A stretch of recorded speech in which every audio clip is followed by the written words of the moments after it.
biết thằng Sơn rất thích con ngựa mới đấy.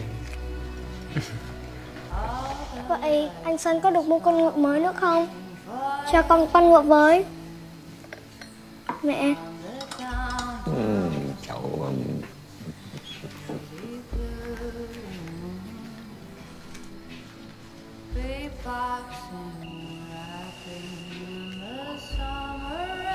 Mợ chịu khó. Hoàng cầm, hạt sen, cải cứu, bổ máu lắm đấy. Tôi nuôi con trai. Đúng rồi. Con mời thầy uống thuốc.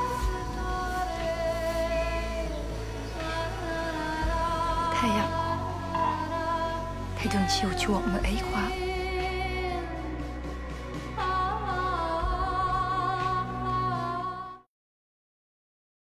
为了剪辑更流畅，博主最近换了新手机。最近我发现转转上的2手手机特别划算，我这台苹果13比新机便宜了1900多，省下来的钱都能再看场演唱会了。而且转转是个官方验2手平台，每台手机都经过工程师全面检验，比一般的2手要靠谱。上面的平板也挺划算的，推荐你也去转转。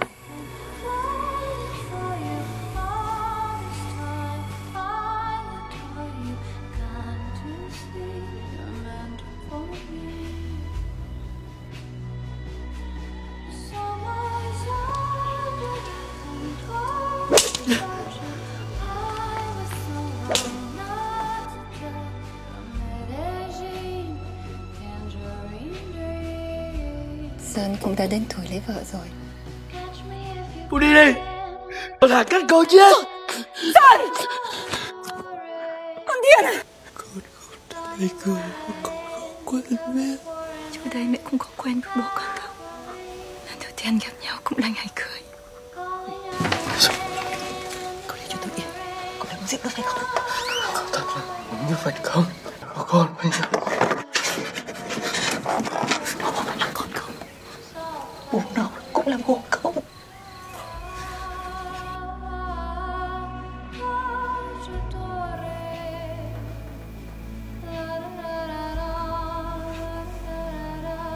Cô đã làm gì vậy? Cô thôi đi!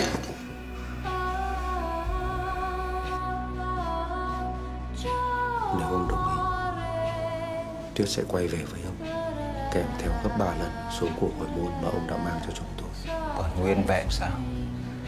Con đã làm gì khiến cả gia đình phải chịu cảnh này? Có mỗi một trách nhiệm đó mà con cũng không làm được sao? Tuy nhiên, tôi không thể nhận con bé về được. Con gái tôi đã ràng buộc với con trai ông từ cả phía tâm linh lẫn máu mủ. Ông không thể phá hủy điều này. Vâng ạ. Chị, hôm nay chị Hà sẽ thắp hương. Em đang mang thai, chị có tới có thai. Bà Lao ơi, Tôi nghĩ rằng mợ Hà hôm nay không thắp hương được đâu. Mợ cứ để tôi lo. Người này nghe con nói sẽ hãy cho cọc đứa bé trai. Xin chỉ còn những con trai thôi. Em đã không nguyện để có con trai. Em không biết điều đó làm cho chị Hà mất con. Em sẽ bị trừng phạt. khi mang thai lên, chị cầu nguyện ngày đêm để có được đứa con trai. Khi mang thai nhàn, chị cũng cầu nguyện. Số phận đã là thế. Đêm nay em ở lại đây được không?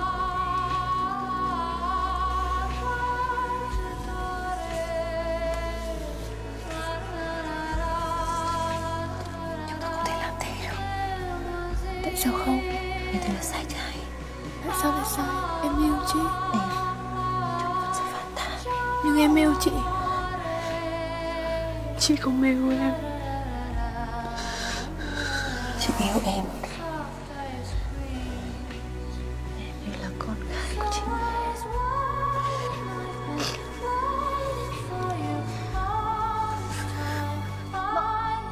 Mợ sắp xanh rồi. Này.